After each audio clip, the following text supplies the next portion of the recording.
Okay डाकू। हाँ, सो शायद तक मेरा स्क्रीन रिकॉर्ड हो रहा होगा।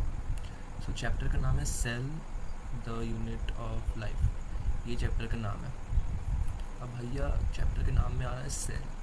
सो सेल चैप्टर को स्टार्ट करने से पहले को पता होना चाहिए कि what is cell, how will you define cell, what are the functions of cell, what is the purpose of having a cell in the human body. ठीक है, तो सेल जो शब्द होता है वो क्या होता है बेसिकली, तो लाइक भाई सेल जो होता है वो फंक्शनल यूनिट ऑफ लाइफ होता है, राइट।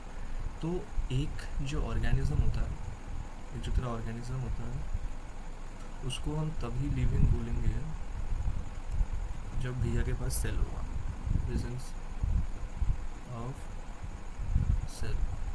अब थोड़ा हैंड राइटिंग को ना सही कर लेते हैं, इतना बेकार घटिया हैंड राइटिंग मेरी है इसमें। ठीक है, थोड़ा सा डीप डार्क कलर लेंगे। हाँ, अब सही है। तो एक जो ऑर्गेनिज्म होगा उसको हम लिविंग तभी बोलेंगे जब भाई के पास होगा सेल, प्रेजेंस ऑफ सेल। ठीक है, यानी कि सेल को क्या बोल सकता हूँ मैं, सेल जो होता है वो क्या है, बेसिक यूनिट ऑफ लाइफ। क्योंकि सबसे पहले शरीर में वो होगा तभी शरीर में जान आएगी, राइट। तो ये वही वाला स्टेटमेंट है, बेसिक यूनिट ऑफ लाइफ। तो देख यही लिखा है यहाँ पे भी, सेल जो होता है the presence, the answer to this is presence of the basic unit of life. ये basic unit of life the cell. ठीक है, ये देख क्वेश्चन क्या लिखा है, what is that makes you an organism living. कौन सी चीज़ जो एक ऑर्गेनिज्म को लिविंग बनाता है, and what is it that an inanimate thing does not है, और एक कौन सी चीज़ जो एक मृत या फिर मैं बोलूँ प्राणहीन ऑब्जेक्ट में नहीं होता है, what is that inanimate. Inanimate का मतलब होता है नॉन लिविंग। ठीक है, तो इसका आंसर होगा सेल। भाई अगर सेल होगा ऑर्गेनिज्म में तो तभी उस पर जाना है कि presence of cell is reference the organism is living and is the basic unit of life. ठीक है, अब जो होता है कुछ टर्मिनोलॉजीज आएंगे, छोटे मोटे से टर्मिनोलॉजीज, कुछ इतने खास है नहीं बट बताना ज़रूरी है। जैसे अगर एक सेल हो उसको क्या बोलूँगा मैं, यूनिसेल्यूलर, राइट। एक सेल हुआ तो यूनिसेल्यूलर बोलूँगा। अगर मैनी सेल हुए, ये पता होता है बच्चों को, मैनी सेलुलर होता है तो उसको बोलते हैं multicellular, right. Multi uni तो पता ही होता है। अब सवाल है कि भाई हम इसको जो बोलते हैं, यहाँ पे लिखा सम, शुरू को पहले पूरा ख़त्म करके मैं फिर एनसीईआरटी रीडिंग करूँगा। ठीक है, अब जो होता है कि भाई सेल को एक और नाम भी तो हम बोलते हैं, बेसिक यूनिट ऑफ लाइफ तो ठीक है चलो एक है, बट सेल को तो हम वो भी नाम देते हैं ना, fundamental and structural unit of life. वो लोग fundamental and functional unit of life दोनों ही सही बात है, उनमें कुछ गलत बात है नहीं। ठीक है, तो एक हम नाम देते हैं fundamental and functional unit of life. ये जो फंडामेंटल शब्द है इसे हम क्यों दे रहे हैं भाई सेल के लिए, तो इसका आंसर होगा, ये फंडामेंटल शब्द इसलिए हम दे रहे हैं क्योंकि एक सिंगल सेल जो तेरा, अरे यार रेडा बन गया, जो तेरा एक सिंगल सेल होता है ना, एक सिंगल सेल, एक single cell, one single cell, पता है क्या कर सकता है। पहली बात तो एक सिंगल सेल खुद का एक पहचान होता है, यानी कि केपेबल ऑफ इंडिपेंडेंट एग्जिस्टेंस, उसका अपना पहचान है भाई, अपना पहचान। और अपना पहचान ही सबसे बड़ी इंपॉर्टेंट चीज़ होती है एग्जिस्ट करने के लिए, तो इम्पोर्टेंट यही है, ये पहली चीज़ हुई। दूसरी चीज़, वो एक ही सेल कैन परफॉर्म, वो एक ही सेल सब काम कर सकती है, यानी कि it can perform all basic function of life. बड़ा अजीब बात था ये, बट हाँ यही था, दैट्स वाई हम इसको नाम देते हैं वो फंडामेंटल, कि वो सब काम अकेले, एक ही यूनिट अकेले पूरा काम कर सकता है, राइट। अब कुछ साइंटिस्ट का नाम लिख देता हूँ मैं, थोड़ा सा जगह करके, 10 रुपये का नोट चिपका दे साइड में, क्या बन गया ये इसको लॉन्ग प्रेस करना पड़ेगा ऐसे। हाँ, एक तो तेरा आता है एवी लीवेनहुक, ये पूछा जाता है यार टेस्ट में, एवी लीवेनहुक। ठीक है, एवी लीवेनहुक जो थे, he observed the first living cell, he observed first living cell। ठीक है, दूसरे साइंटिस्ट कौन थे भाई, कोई बात नहीं, दूसरे साइंटिस्ट कौन थे भाई, रॉबर्ट ब्राउन, हमारे ब्राउन भाई से, R Brown, Robert Brown. This was the first guy who discovered cell nucleus. ये तो डिस्कवरी छोटी छोटी सी थी, डिस्कवर्ड सेल न्यूक्लियस। याद हो जाए तो अच्छी बात, बट वैसे तो याद करना ही पड़ेगा, कोई आसान नहीं है। अब देखिए एनसीईआरटी क्या लिखती है, यूनिसेल्यूलर ऑर्गेनिज्म, यानी कि एक सेल केपेबल ऑफ क्या कर सकती है, इंडिपेंडेंट एग्जिस्टेंस, एक अपना वजूद रखती है, एक अपना पहचान रखती है। दूसरी बात, it is performing essential functions of life, यानी जो नेसेसरी होता है एक ज़िंदगी के लिए, ये वो सारे काम कर सकती है। ठीक है, तो anything less than that, anything less than a complete structure of a cell does not ensure independent living, कि इस यूनिसेलुलर एक सेल के अलावा अगर कुछ छोटे मोटे भी मैं पार्ट्स ले रहा हूँ स्ट्रक्चर ऑफ सेल में मान रहा हूँ, तो वो इंडिपेंडेंट एग्जिस्टेंस एंश्योर नहीं करती है, यानी कि इंडिपेंडेंट लिविंग वैसे मान के चलते हैं ये सेल है। ठीक है, अब मैं बोलूँ कि भाई सेल तो इंडिपेंडेंट एग्जिस्ट कर सकती है, बट अगर मैं सेल का एक छोटा सा पार्ट न्यूक्लियस बाहर निकाल दूँ, तो क्या न्यूक्लियस एक इंडिपेंडेंट लिविंग के लिए कंप्लीट है? नहीं भाई, न्यूक्लियस काम करती है, अपना काम करती है भाई सेल के अंदर, बट सब काम नहीं कर सकती। बट सेल जो है वो सारे काम कर सकती है बेसिक लिविंग के लिए, ये वही लिखी है। तो hence the cell is the functional, structural and functional unit of life. ठीक है, A.V. Leeuwenhoek, Anton van Leeuwenhoek, first on describe a life cell. ठीक है, Robert Brown later discover the nucleus. ठीक है, ये था इंट्रोडक्शन। ये तो पता होता है यार खैर बच्चों को, और आना भी चाहिए कि बड़ा इजी सा सिस्टम है यार, कुछ खास था नहीं। ठीक है ना, तो थोड़े से अंदर चैप्टर के थोड़ा जगह बना लेते हैं। हाँ, अब हम आते हैं भाई सेल थ्योरी के अंदर। सेल थ्योरी में तेरे को मज़े आएंगे। ठीक है, देख मुझे जो भी टॉपिक लाल से लिख रहा हूँ ना वो इम्पोर्टेंट है। ठीक है, लाल से जो भी चीज़ लिखी जा रही है यहाँ पे वो सब इम्पोर्टेंट है। ठीक है, तो लाल वाले को ना तू कॉपी में नोट डाउन कर सकता है अगर आपको करना हो तो, नहीं करना तो वो आपकी बात है भाई। ठीक है, NCERT वैसे तो कूदना है तो भाई ये सबसे बेस्ट तरीका है कूदने का। ठीक है, अब देख मेरे को साइंटिस्ट के नाम लिखूँगा, उनका काम लिखूँगा और ख़त्म करूँगा। सेल थ्योरी देने में ना 3 साइंटिस्ट का बड़ा रोल है भाई। फर्स्ट साइंटिस्ट क्लाइडेन, मैटियस क्लाइडेन, मेरे पास क्लाइडेन लिख रहा हूँ, मेरे पे जगह की बड़ी कमजोरी है, मतलब कमी है जगह की। ठीक है, क्लाइडेन क्या थे? क्लाइडेन जो थे एक बॉटनिस्ट थे। ठीक है, ये जर्मन बॉटनिस्ट थे। पहली बात तो ये ना जगह का नाम पूछ लेते हैं साला कभी कभी, तो ये ना कभी पूछ सकते हैं, जर्मन बॉटनिस्ट। बॉटनिस्ट यानी कि प्लांट को स्टडी करने वाला, राइट। उनका एक ही, उनने देखो दूसरी चीज़, अब यहाँ पे ना मैं कैसे करके ऐसे लिख रहा हूँ, एक्सपेरिमेंट और ऑब्जर्वेशन। उनका एक्सपेरिमेंट था प्लांट्स के ऊपर। ठीक है, उनका ऑब्जर्वेशन बड़ा अनोखा था। उनका ऑब्जर्वेशन था कि प्लांट्स जो होते हैं, प्लांट्स सेल से बनते हैं, प्लांट आर, ठीक है ऑब्वियस सी बात है, उस टाइम उसको पता नहीं था, अभी तेरे को बोल रहा है कि बहुत नूब चीज़ है भाई ये, बट उस टाइम नूब चीज़ नहीं थी भाई, उस टाइम उसको पता ही नहीं था। Plant are composed of cells. ठीक है, विच जो बेसिकली रिस्पॉन्सिबल होता है, which form further tissues of cell. अगर मैं NCERT लिखूँ तो NCERT में भी कुछ ऐसा ही शब्द शायद तो यूज़ किया होगा इन लोगों ने, चेक कर लेंगे। Kind of cell which form, हाँ से लिखा है, आई एम राइट। ठीक है, ये रोल था स्लाइडन का, और यहीं पे इनका काम समाप्त था। ठीक है, स्लाइडन भाई जर्मन बॉटनिस्ट थे, उनका काम यही था कि उन्होंने प्लांट को ऑब्जर्व किया था, उनका ऑब्जर्वेशन किया था। उन्होंने ऑब्जर्वेशन किया था कि जो प्लांट्स होते हैं, plants composed of cell, cell से बने हुए होते हैं, और सेल फॉर द टिश्यूज़ का गठित करते हैं। ठीक है, ये था। अब अगर मैं थोड़ा सा अंदर जाके, दूसरे साइंटिस्ट कौन थे? दूसरे साइंटिस्ट बस श्वान, पूरा नाम बोलो, थियोडोर श्वान। हाँ, थियोडोर श्वान। ठीक है, श्वान भाई साहब थे। ये भी पूछते थे कहाँ का साइंटिस्ट है, तो भाई जानने की चीज़ है, ब्रिटिश जूलॉजिस्ट है। अब तो बोला कि भाई जूलॉजिस्ट है, वो बॉटनिस्ट था तो प्लांट को पढ़ा, ये जूलॉजिस्ट है तो भाई इस पर एक्सपेरिमेंट करेगा एनिमल्स के ऊपर, बट आपका जो सोचा हुआ था। ठीक है, प्लांट के ऊपर भी किया, एनिमल्स के ऊपर भी किया, दोनों के ऊपर समान काम किया भाई साहब ने। ठीक है, तो एनिमल्स में भाई ने क्या बोला? एनिमल्स में भाई ने बोला कि आपका जो सेल है, सेल ऐसे लिखो, ऐसे नहीं लिखते, ऐसे लिखते, ब्लैक लाल से लिख रहा हूँ। ठीक है, प्लांट्स का ऑब्जर्वेशन मैं यहाँ पे लिख रहा हूँ OBS, इनका ऑब्जर्वेशन, प्लांट्स का डिफरेंट था, एनिमल्स का डिफरेंट था। ठीक है, प्लांट्स में भाई ने देखा कि जो तेरा प्लांट्स है, सेल वॉल रहता है उसमें, सेल वॉल एक यूनिक फीचर। फर्स्ट बंदा जो सेल वॉल को देखा, यूनिक फीचर।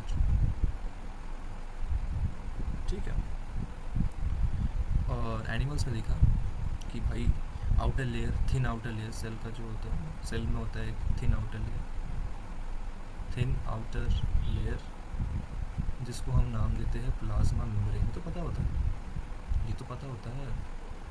अब यही प्लाज्मा मेम्ब्रेन प्लांट के पास भी है। अंतर अगर मैं बोलूँ तो अंतर एक ही है कि इनके पास प्लाज्मा मेम्ब्रेन, ड्रॉ ही कर देता हूँ रुक, ड्राइंग जो होगा वो मैं करता हूँ ब्लैक से, ताकि थोड़ी तरह को, ये इंपॉर्टेंट नहीं है। ठीक एक लाल मार्किंग दोनों को शो करने के लिए ऐसे कर लेता हूँ, ठीक है। ये सेल का कंटेंट है, ऐसे ये सेल का कंटेंट है, ठीक है। तो यहाँ पे ये जो थोड़ा स्ट्रक्चर मैंने ड्रॉ किया है अंदर वाला, that is plasma membrane, plasma membrane. और जो तरह बाहर का ये वाला, ये तरह है सेल वॉल। ये किसका था? This is the plant cell, ठीक है। और इसमें क्या था, तो थोड़ा साइड कर लेता भाई, वरना तेरे को तकलीफ आ जाएगी, मौत आएगी, मौत।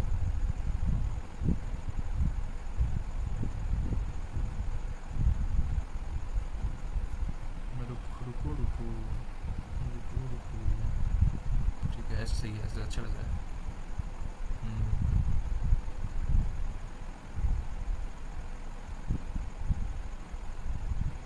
ठीक है। ये तरह जो प्लांट सेल है, ठीक है, इसके बगल में मैं सीधा हो जाएगा, क्या ही बना दिया मैंने तो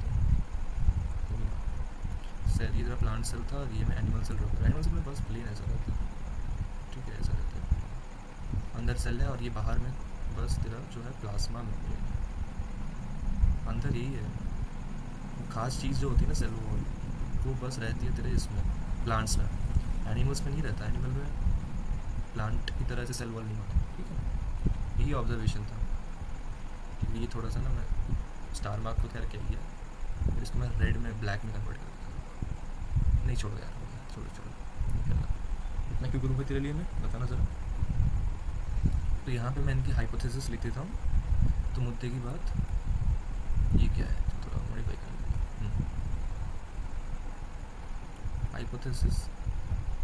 हाइपोथेसिस यही था कि plants and animals are composed, दोनों का जो काम था ना, दोनों का काम। हाइपोथेसिस मतलब क्या, work of Schwann plus Schleiden, ठीक है। Plants and animals are composed of cells and product of cells. Product of cell यानी कि टिश्यूज,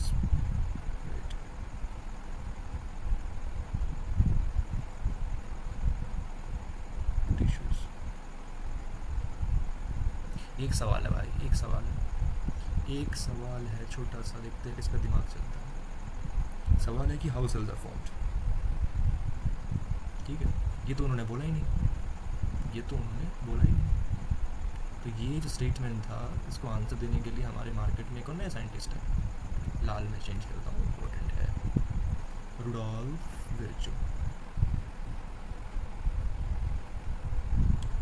विर्चो जो थे, उन्होंने बोला कि new cells arise from pre existing cell, ठीक है। इन्होंने ये बोला, यानी कि पुराने सेल थे, उन्हीं से नए सेल बन रहे हैं। इनका मानना कुछ ऐसा था, थोड़ी किसी की बात लग रही होगी, बट ऐसा सब यही एक्चुअल सत्य है भाई। सेल डिवीजन से बनता है ना सेल्स, यही भाई जो भी था, यही था। इनका स्टेटमेंट बड़ा फेमस था, ऑमनिस सेलुला इज सेलुला। ये पूछा जाता है कि स्टेटमेंट किसका है, बताना जरा। ऑमनिस सेलुला ई सेलुला का मतलब यही है बेसिकली, यही है इसका मतलब, ऑमनिस सेलुला इज सेलुला, ठीक है, यही था। तो अभी का जो सेल थ्योरी, ये 3 पॉइंट आते हैं सेल थ्योरी में। एक तो तेरा हाइपोथेसिस में ये आता है, ये वाला पॉइंट आता है कि plant and animals are composed of cell, product of cell. और एक ये वाला आता है रुडोल्फ विर्चो वाला, कि न्यू सेल जो होते हैं generally arise from pre existing cells, ठीक। यही लिखा हुआ है यहाँ पर, जल्दी जल्दी पढ़ के खत्म करते हैं काम, ठीक है। क्या मैटियस क्लाइडेन थे, मैटियस क्लाइडेन कौन थे, एक जर्मन बॉटनिस्ट थे, ठीक है। बॉटनिस्ट थे, तो प्लांट को ऑब्जर्व किया हुआ, examined large number of plants, observe किया उनको, ठीक है। एंड सेट की plants are composed of different kinds of cells, ठीक है, जो फर्दर किसको बनाते हैं, टिश्यूज़ को, ठीक है। एट अबाउट द अब उसी टाइम में उनके ही मतलब जाते जीते दोस्त मैं बोल सकता हूँ, नाम ना पहचान, ये ओवरलिस्ट है भाई, थियोडोर श्वान थे। श्वान जो थे ब्रिटिश जूलॉजिस्ट थे, उन्होंने जूलॉजिस्ट से तो ऑब्वियसली एनिमल्स को पढ़ा हुआ, और पढ़ के उन्होंने बोला कि एक थीन आउटर लेयर होती है, इसका नाम था प्लाज्मा मेम्ब्रेन। और उन्होंने ना प्लांट को भी ऑब्जर्व किया था, स्टडीज़ ऑन प्लांट। और सेट की जो होता है सेल वॉल होता है, जो यूनिक कैरेक्टर है, ठीक है। तो इसके अकॉर्डिंग दोनों ने मिलकर ना काम किया। On the basis of this Schwann proposed the hypothesis that the bodies of animals, ये the animals and plants are composed of cells and product of cell, product यानी कि टिश्यूज़, ठीक है। ये स्क्लाइडेन एंड श्वान दोनों ने मिलकर सेल थ्योरी दी थी पहले वाली, बट दिक्कत है this theory did not explain how cells are formed. तो मार्केट में कौन है रुडोल्फ विर्चो कि cells divided and new cells are formed omnis cellular is cellular उसने मॉडिफाई किया. तो अभी के टाइम में क्या होता है all living organism are composed of cell and product of cell very good and all cell arise from preexisting cell very good. ये क्या हो गया ठीक है ऐसा होता है ठीक है. ये तो स्ट्रगल इधर को तो लिख सकता हूँ मैं उधर को लिखता हूँ अलग बात है ये तो ठीक है. अब अगर मैं एक ओवरव्यू दूँ तेरे को एक ओवरव्यू छोटा सा ओवरव्यू ठीक है एक ओवरव्यू देते तेरे को एक ओवरव्यू देते हैं. रेड पेन कहाँ गया मेरा हाँ ठीक है. कौन है भाई रुकना रुकियो रुकियो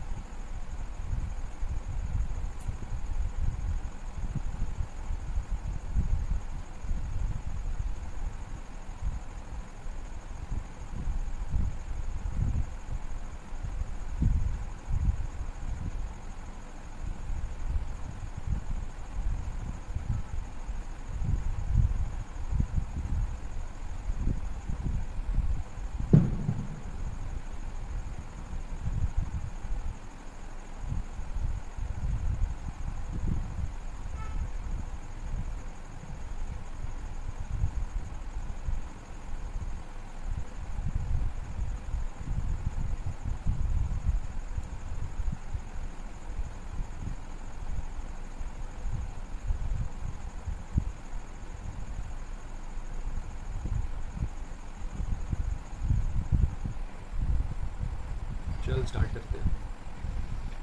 रुको रे यार ये चार्ज खत्म हो रहा है इसका.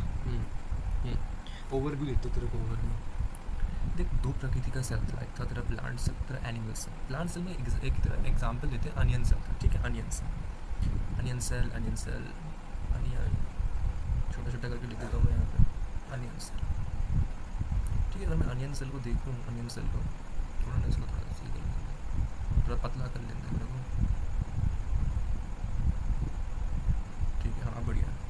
अरे ठीक है अनियन सेल एक क्या एक प्लांट सेल है राइट हाँ सही हूँ मैं.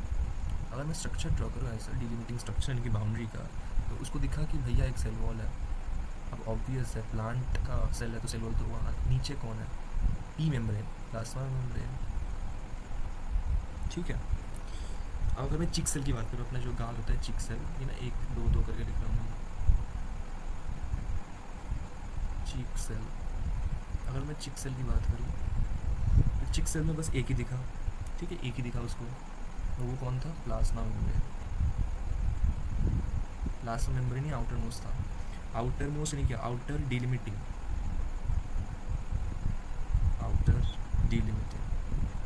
डिलिमिटिंग का मतलब क्या होता है बाउंड्री होता है यार बाउंड्री. डिलिमिटिंग का मतलब होता है बाउंड्री डिफाइनिंग यानी कि सबसे आखिर में कौन है. यहाँ पे अनियन सेल में डिलिमिटिंग कौन सा सेल वॉल था और चिक सेल में डिलिमिटिंग कौन है प्लाज्मा मेम्ब्रेन. इसके बाहर कुछ नहीं हो सकता ऐसा ठीक है. तो वही लिखा है. फिर ये लोग बोलते हैं कि हम थोड़ा यहाँ पे आता हूँ जगह ना शिफ्ट करके लिखना पड़ेगा वरना जगह की बड़ी शॉर्टेज हो जाएगी फिर सब कुछ तबाह हो जाएगा. ऐसा नहीं कर सकता मैं ठीक है. तो अगर मैं बोलूँ कि अब हर से ऐसे ये तो तेरा प्लांट सेल और एनिमल की डेफिनेशन था कि भाई प्लांट सेल में जो होता है बाहर में जो होता है सेल वाल होता है और चिक सेल यानी कि एनिमल सेल के बाहर में बस प्लाज्मा मेम्ब्रेन होती है. तो यही ऑब्जर्वेशन के ऊपर दो एग्जाम्पल थे. कॉमन फीचर्स कौन है भाई हर एक सेल के अंदर और एवरी वन ठीक है every be it plant cell be it animal cell be it insect cell be it dinosaur cell everything ठीक है.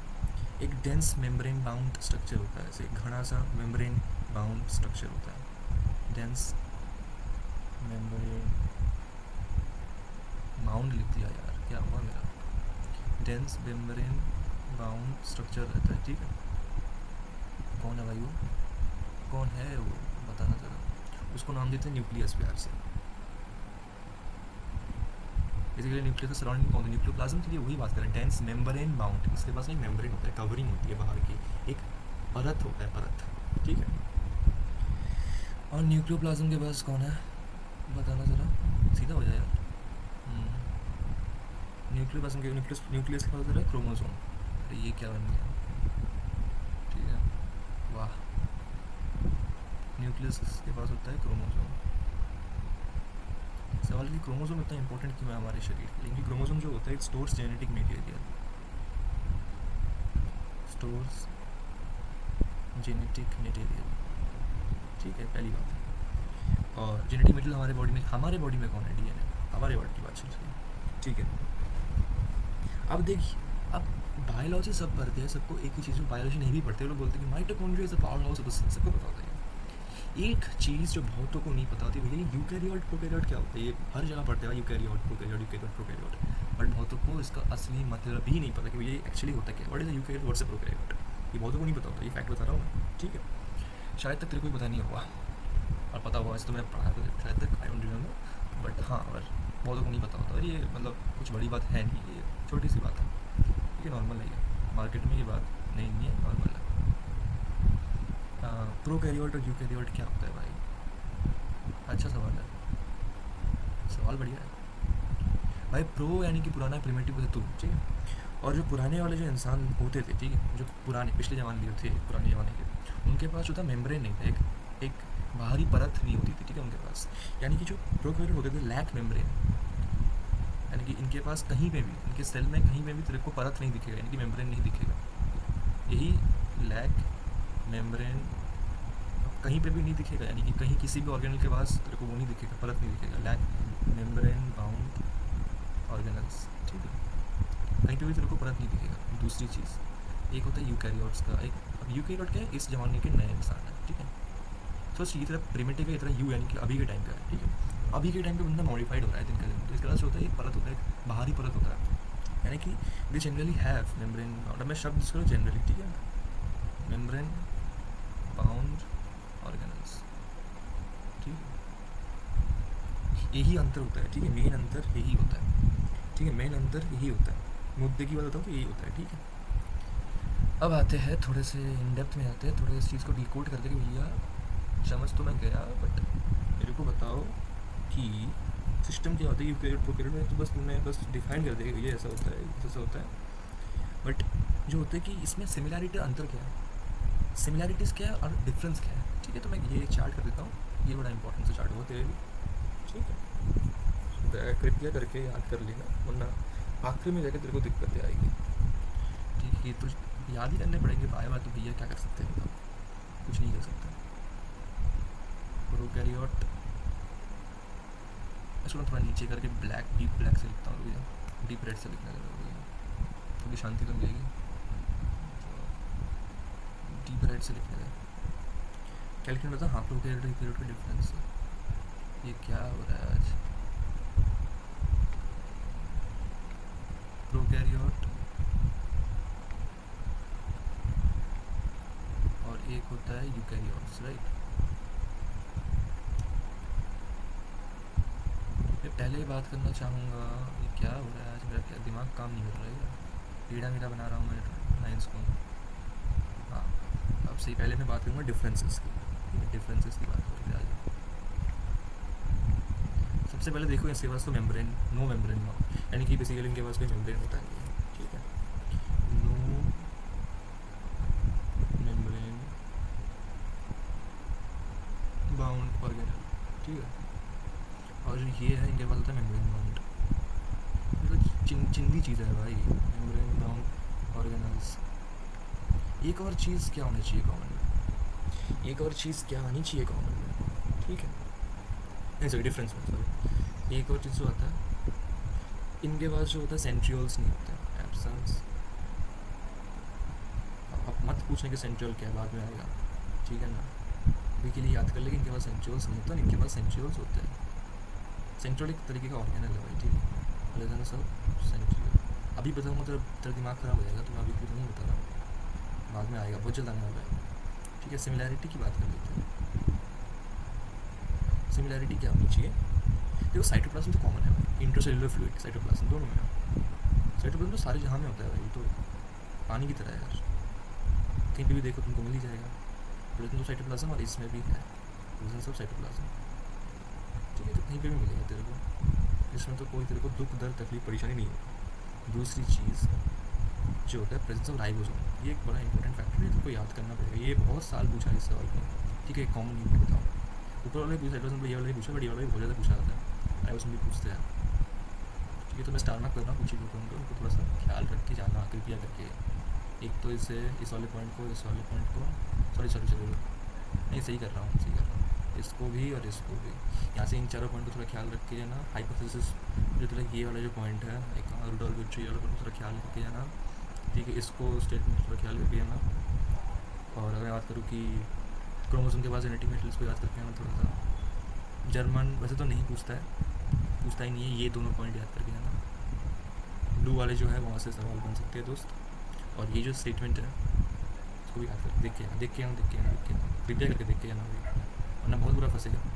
इनकी भी जो ऑब्जर्वेशन है ये भी देख के आना, दोनों में, प्लांट में भी और एनिमल में। ठीक है, ऐसे सवाल बन सकते हैं। यहाँ पे जब मैंने वो करा शर्मा भी देख के आना। तो आप ही के पहले के लिए हमारा तो क्या है भाई, ठीक है। वो पूछ सकते हैं साइज़ दे रखा हुआ लोगों ने, दे रखा है साइज़, हाँ साइज़ दे रखा है, साइज़ दे रखा है, तो ठीक है, कोई दिक्कत नहीं है, कोई दिक्कत नहीं है भाई, कर देते हैं भाई। नोट 10 रुपये का नोट चिपका दें यहाँ पे, बड़ा इंपॉर्टेंट चीज़ें लिखने आ रहा हूँ। नोट, अरे यार रुकना जरा, कहाँ चला गया यार, गरीबी देखा कि नीचे आ रहा था, क्या करूँ, वही गरीब। हाँ, इंपॉर्टेंट नोट,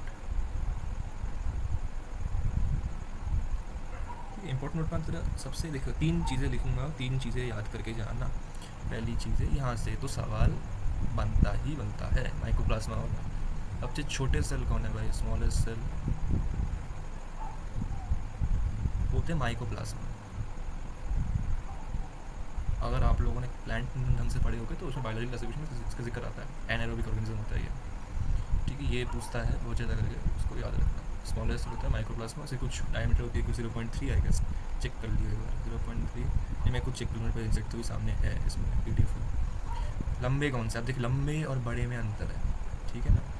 इसमें बच्चे गलत करते हैं यार, लार्जेस्ट सेल लिखो, सबसे बड़ा सेल कौन है, सबसे बड़ा, लंबा नहीं, ऑस्ट्रिच का अंडे का सेल। ये गलत करके आओगे तो मैं लिख के देता हूँ, 100% गलत करके आएगा, कोई ढंग से नहीं पढ़ा हुआ तो। और एक होता है लॉन्गेस्ट सेल, कन्फ्यूजन होता है कि यार लार्जेस्ट कौन है, लॉन्गेस्ट कौन है। लॉन्गेस्ट होता है नर्व सेल, या फिर मैं बोलूँ न्यूरॉन्स। ये तो इन तीनों पॉइंट को प्रिपेयर करके आओ प्लीज़ भाई, देख के जाना यार, बड़ा इंपॉर्टेंट है, बहुत ज़्यादा कुछ ज़्यादा। और हाँ, सकते हैं बैक्टीरिया का भी दिया हुआ है लोगों ने, है ना। हाँ, बैक्टीरिया का भी दे रखा है, आई गेस, याद नहीं आ रहा बैक्टीरिया का कुछ था याद करने का। RBC का भी दे रखा हुआ है, मैं कंटेंट भूल रहा हूँ यार, क्या हो रहा है हम लोगों को। 2 3 4 5, एक तो RBC का दे रखा हुआ है, रेड ब्लड कॉर्पस का 7 माइक्रोमीटर। और एक बार चेक कर लेना, मैं श्योर नहीं हूँ बैक्टीरिया का 3 से 5 है आई गेस। बैक्टीरिया का हुआ तेरा 3 से 5 माइक्रोमीटर। और हाँ, बैक्टीरिया के शेप भी रखे होंगे फिर। बैक्टीरिया के ना कुछ शेप होते हैं, मैं इसको बाद में बोलूँगा, बैक्टीरिया के शेप्स आ रहे होंगे अभी, प्रोकैरियोटिक सेल में आ रहे होंगे, तो उसमें बताऊँगा। तो इन कुछ चीज़ों को याद कर लेना, तो काम आप NCERT रीडिंग बहुत ज़्यादा इंपॉर्टेंट कर लेते हैं। ठीक है, ये देख करते हैं, ये देख अनियन सेल ऑब्जर्व करते हैं, अनियन सेल या ह्यूमन चिक सेल को। अनियन सेल के पास जो होता है टिपिकल प्लांट सेल होता है, एक सेल वॉल रहता है, आउटर बाउंड्री होती है, और उसके नीचे होता है cell membrane within it. ठीक है, ह्यूमन चिक सेल की अगर बात करें तो आउटर मेम्ब्रेन एक्ट एज डिलिमिटिंग यानी कि बाउंड्री सेट करने वाला। ठीक है, इनसाइड ईच सेल, अब देख हर एक सेल के अंदर, इनसाइड हर एक सेल के अंदर रहता है डेंस मेम्ब्रेन बाउंड स्ट्रक्चर, एक बहुत ज़्यादा घना परत वाला स्ट्रक्चर, नाम होता है न्यूक्लियस। न्यूक्लियस के बाद होता है क्रोमोसोम, और क्रोमोसोम कंटेन करता है जेनेटिक मटेरियल यानी कि DNA फॉर अस। ठीक है, अब देखो जिनके पास होता है मेम्ब्रेन बाउंड, इनको नाम देंगे यूकैरियोटिक, जिनके पास नहीं होगा उनको नाम देंगे प्रोकैरियोटिक। ठीक है, प्रोकैरियोटिक और यूकैरियोटिक में एक सेमी फ्लूइड मैट्रिक्स कॉमन है इन बोथ प्रोकैरियोटिक और साइटोप्लाज्म ऑक्यूपाइज ऑलमोस्ट सेल। अब देख साइट, अब इसको मैं बाद में बताऊंगा कि साइटोप्लाज्म जो होता है, अच्छा मैंने ये पॉइंट नहीं लिखा, चल ऐड कर देते हैं।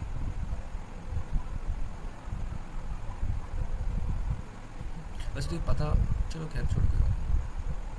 एक ये होता है एरिना ऑफ सेलुलर एक्टिविटीज़, इससे मेन जगह कि सारे जो भी सेल के काम होते हैं ना सब यहीं पे होता है। एरिना ऑफ सेलुलर एक्टिविटीज़ लिख देते हैं, कोई बात नहीं, पता नहीं किसी को पता नहीं होगा तो गाली देगा मुझे, फिर वो नहीं चाहता भाई मैं। पढ़ो भाई, कहीं से भी वो पढ़ो, पढ़ने से मतलब। अब साइटोप्लाज्म जो होता है, एक होता है main arena of cellular activities, plant में भी एनिमल में भी सब में होता है। ठीक है, सारे केमिकल रिएक्शन यहीं पे होते हैं। ठीक है, अब न्यूक्लियस के बाद यूकैरियोटिक सेल के बाद होता है डिस्टिंक्ट ऑर्गेनल्स रहते हैं। अब वही बात है, इसमें आएंगे फिर बाद में, इसको बोलते हैं कंपार्टमेंटलाइजेशन, ठीक है। इनके होते ऑर्गेनल्स रहते हैं लाइक ईआर, ये सब पढ़ेंगे अभी, इनके पास टॉपिक्स हैं ER, Golgi complex, lysosome, mitochondria, microbodies, बिल्कुल सब पढ़ेंगे इसको अभी। और ये जो प्रोकैरियोटिक सेल होते हैं technically lack membrane bound organelles,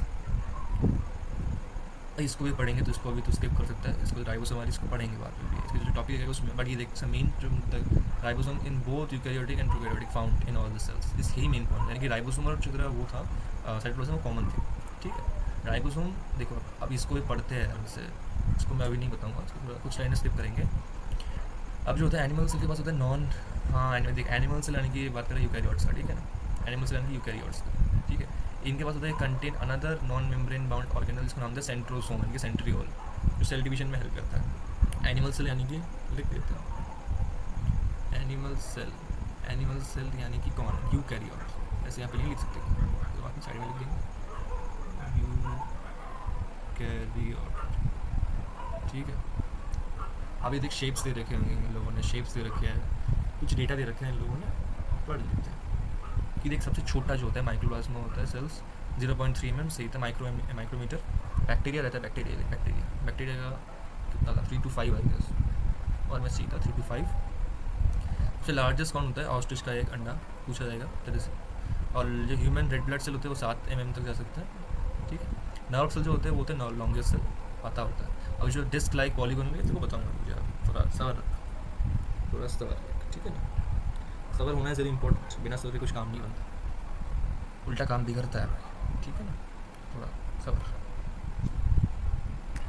अब अगर मैं बैक्टीरिया की बात करूँ, प्रोकैरियोटिक सेल्स की बात करूँ, अब अगर तूने पढ़ा होगा वो क्या नाम है उसका, बायोलॉजी क्लासिफिकेशन, वहाँ पे टीचर लोग बोलते हैं कि बेटा आपके पास जो किंगडम मोनेरा है, किंगडम मोनेरा के अंदर जनरली प्रोकैरियोटिक सेल्स आते हैं, यानी कि बैक्टीरिया, ठीक है। Bacteria, blue green algae, bacteria, Archie bacteria सब आते हैं, है ना। तो ये उन्हीं की बात चल रही है, प्रोकैरियोटिक सेल्स की ही बात चल रही है। प्रोकैरियोटिक सेल्स यानी कि जो किंगडम मोनेरा के अंदर आते हैं ना सारे आएंगे, ठीक है। ये देख blue green algae, BGA, Anabaena nostoc, Oscillatoria सब आएंगे। ऐसे तो ये पता होता है, ठीक है। फिर भी मैं थोड़ा सा ज्ञान के लिए लिख देता हूँ यहाँ पे बगल में, थोड़ा सा कम करके इसको। ये जो होता है मेनली, जो होता है मेनली क्या भाई, मेनली शब्द यहाँ पे आएगा ही नहीं, गलत बात। इसमें आएंगे किंगडम मोनेरा वाले आएंगे। किंगडम मोनेरा वाले में से कौन कौन होता है, बैक्टीरिया होता है एक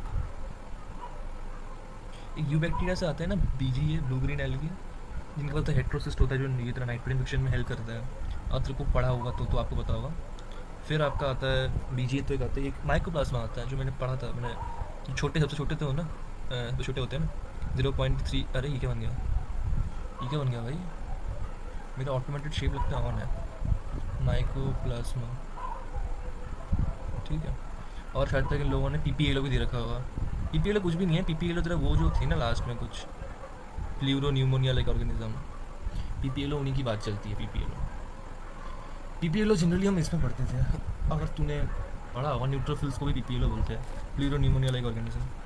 खैर तो बहुत अंदर की बात है, इतनी अंदर में हमको नहीं जाना है, हमको बस जितना आना चाहिए उतना पढ़ना है, ठीक है। तो हाँ, और उतना पढ़ने के लिए जो मैं बोलते जा रहा हूँ वो करते जा, हो जाएगा भाई, सिंपल तो है, कुछ बहुत ज़्यादा डिफिकल्ट थोड़ी है। अब अगर मैं शेप्स की बात करता हूँ, ठीक है, शेप्स की बात करते हैं, रुको हाँ, थोड़ा सा देख लेंगे कहाँ पे क्या हो रहा है। अरे ये मुझे तो आगे नहीं बढ़ गया,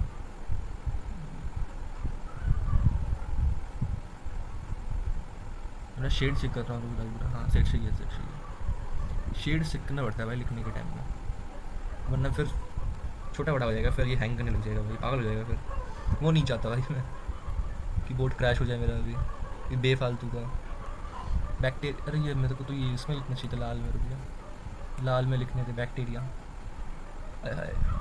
लाल का अलग ही ग्लो है भाई मेरे पेन में से।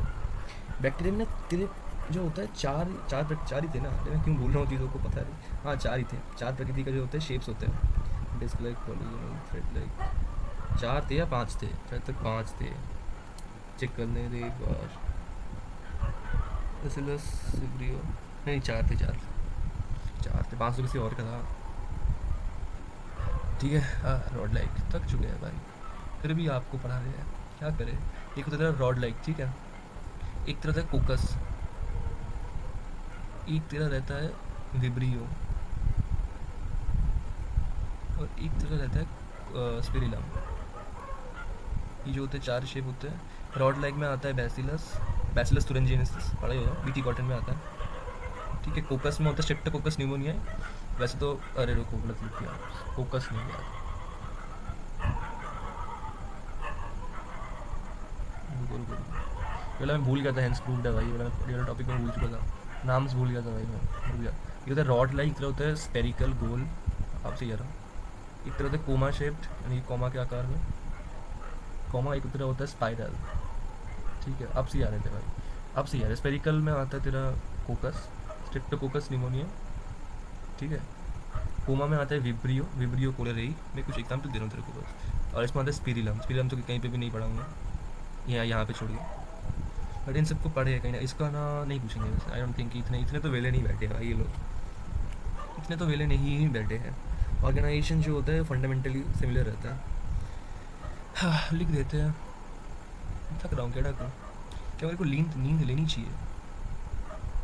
ऑर्गेनाइजेशन जो होता है वो तरह होता है फंडामेंटली सिमिलर।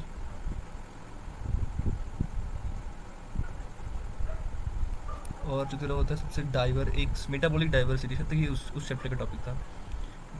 इसमें नहीं करेंगे, इसमें नहीं लिखना चाहिए, पाप लगेगा, पाप। इसमें नहीं लिखेंगे भाई, इसमें नहीं लिखते, इसमें नहीं लिखूँगा। ठीक है, ये तरह था छोटा थोड़ा सा ओवरव्यू अबाउट बैक्टीरिया।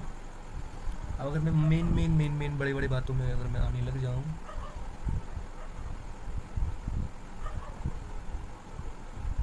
ठीक है, तो मैं बड़े वाले बातों में आने लग जाऊँ तो मतलब पेज टर्न करना पड़ेगा। मैंने कर लिया पेज टर्न, ठीक है।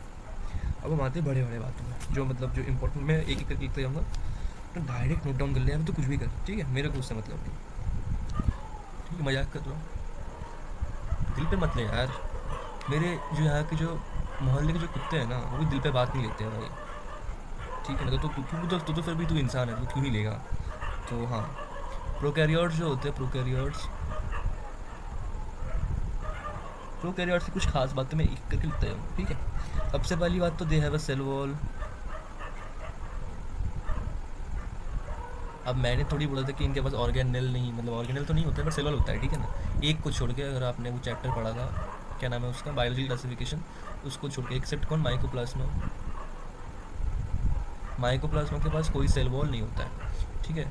दूसरी बात जो आता है, इनके पास होता है फ्लूइड। इनका फ्लूइड कौन होता है, पानी। पानी कौन होता है, साइटोप्लाज्म, ठीक है ना, ठीक है ना दोस्त। तीसरी बात जो होता है, इनके पास कोई भी डिफाइंड न्यूक्लियस नहीं होता। नो, क्या है इन कुत्तों को, नो वेल डिफाइंड न्यूक्लियस, ठीक है। चौथी बात कौन है, जेनेटिक मटेरियल जो होता है नंगा होता है। अबे क्योंकि इनके पास तो ऑब्वियसली बात है, प्रोकैरियोट है, तो इनके पास तो वो होगा ही नहीं, क्या नाम है, ऑर्गेनल तो होगा नहीं, तो जेनेटिक मटेरियल जो है वो नेकेड है। और ये ऑब्वियस सी बात है, नो ऑर्गेनल, ठीक है, नो न्यूक्लियर मेम्ब्रेन। मतलब ऑर्गेनल तो है, नो न्यूक्लियर मेम्ब्रेन, क्या हो रहा है भाई, नो न्यूक्लियर मेम्ब्रेन, ठीक है।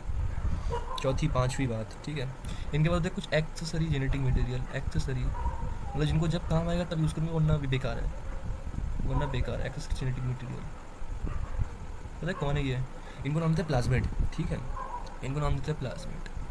अब भैया जो प्लाज्मिड है, ये अपने आप में एक बहुत ही भयंकर बावसीर है, पता है क्यों। इससे कुछ अपने भी शेप्स है, कुछ अपने ख्वाब दिखता है भाई। ये होता है स्मॉल सर्कुलर,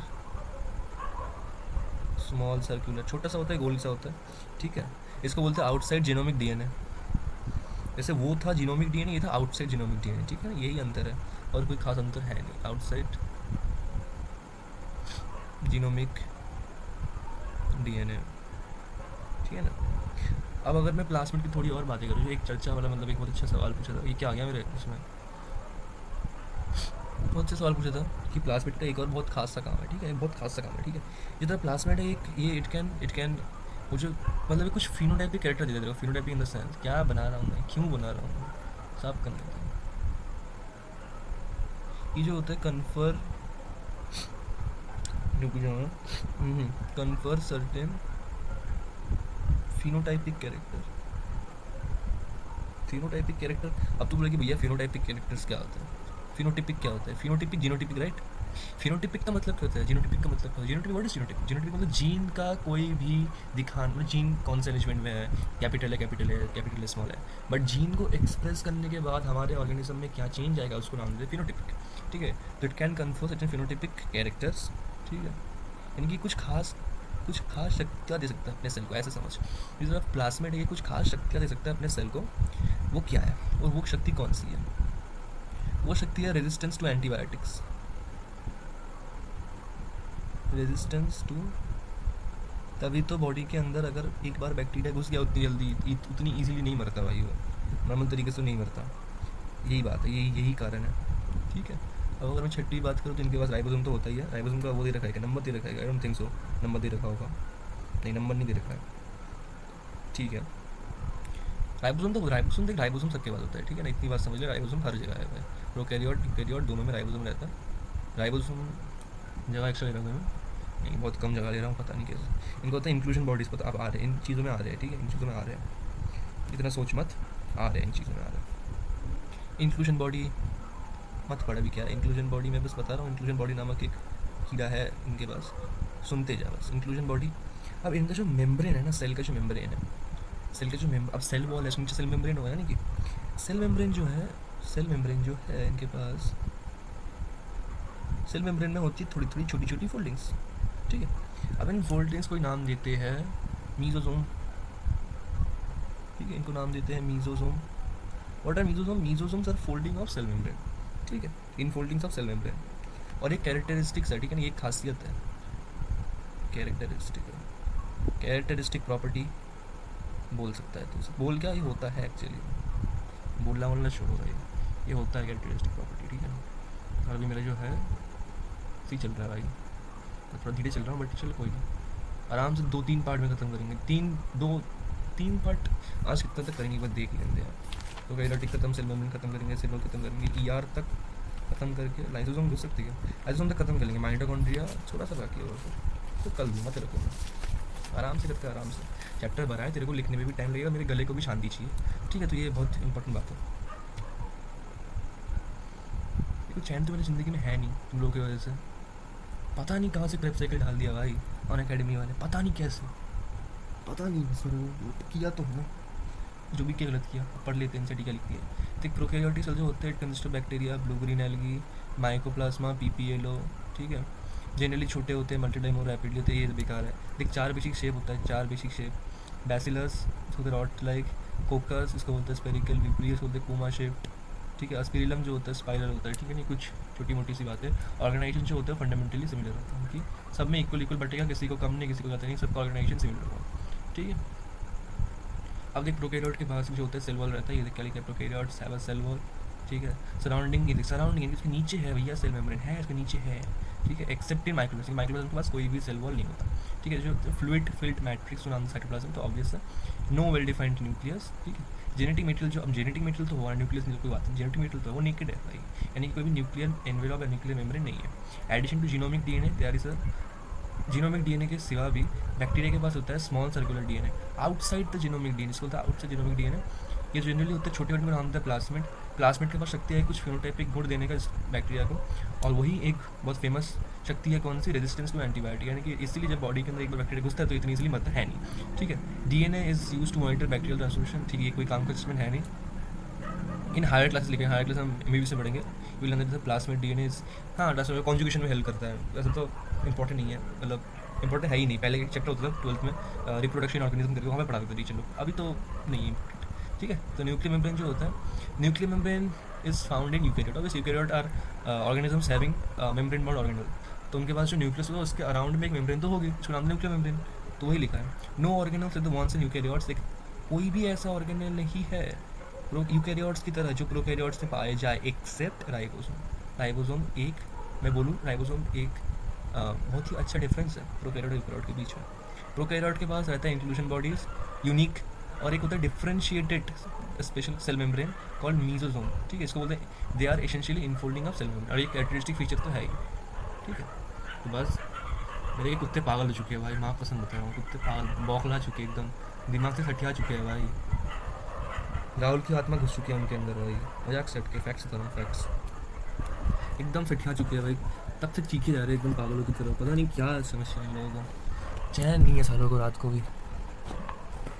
हमारा पता है इतना गुस्सा आता है ना कभी, इसलिए मेरे को घर में रहना पसंद नहीं है। Flat is best, flat best है भाई, तीसरी मंजिल में आराम से रहो, कोई तुमको नोक टोक नहीं करने वाला। यहाँ पे दिमाग खराब हो रहा है मेरा। तुमको मारो भाई, मतलब मारना तो खैर नहीं चाहिए, और डॉग लवर, बट ऐसा तो नहीं करना चाहिए रात के टाइम में, ये गलत बात है। खैर खैर खैर कोई बात नहीं, कुछ नहीं कर सकते भाई। अब आते हैं सेल एनवेलप मॉडिफिकेशंस के अंदर। ठीक है भाई, मॉडिफिकेशंस में आते हैं भाई।